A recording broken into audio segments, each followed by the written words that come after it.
Fais-le souffrir. Qui n'a jamais été contrarié, qui n'a jamais été blessé par un être cher, qui n'a jamais été trahi par un proche. Bien sûr, tout le monde a déjà été contrarié. Et il arrive que lorsque la blessure est trop profonde, on a du mal à pardonner. On se dit hors de question de pardonner. Ce que cette personne m'a fait est inacceptable. Mais à cet effet, que signifie donc pardonner? Pardonner, c'est le fait de ne pas tenir compte d'une offense qu'on t'a faite, d'une erreur, d'une faute. C'est le fait de renoncer à punir, de renoncer à se venger, de renoncer à rendre le mal par le mal. Seulement, il n'est pas facile de pardonner à une personne qui t'a fait du mal. Surtout, si tu croyais en elle, que tu avais confiance en elle. Tu préfères la garder prisonnière et tu refuses de lui pardonner. Le souci est que lorsque nous refusons de pardonner, nous nous constituons nous-mêmes comme étant prisonniers.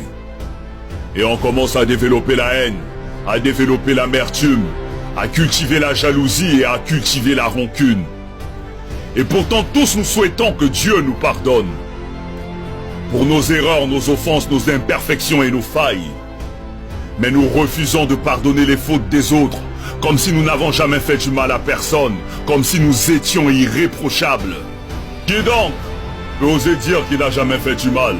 Qui est parfait? Qui n'a jamais commis d'erreur? Qui n'a jamais fait le moindre mal? On souhaite tous que Dieu nous pardonne pour nos bêtises, mais on refuse de pardonner les fautes des autres, on refuse de leur accorder notre pardon. Et nous sommes toujours les premiers à aller à l'église, à aller à la mosquée, alors que dans nos cœurs nous avons des gens qu'on a constitués comme prisonniers. Mais jusqu'à quand allons-nous porter ces fardeaux? Jusqu'à quand allons-nous refuser de pardonner? Mais qu'est-ce qu'on gagne à détester ceux qui nous ont offensés? Parce que celui qui pardonne est celui qui a décidé d'avancer. Celui qui pardonne est celui qui a décidé de se libérer. Celui qui pardonne a fait le choix de donner un cadeau à quelqu'un même s'il ne le mérite pas. Parce que la rancune est une lourde pierre que celui qui pardonne n'a pas envie de transporter.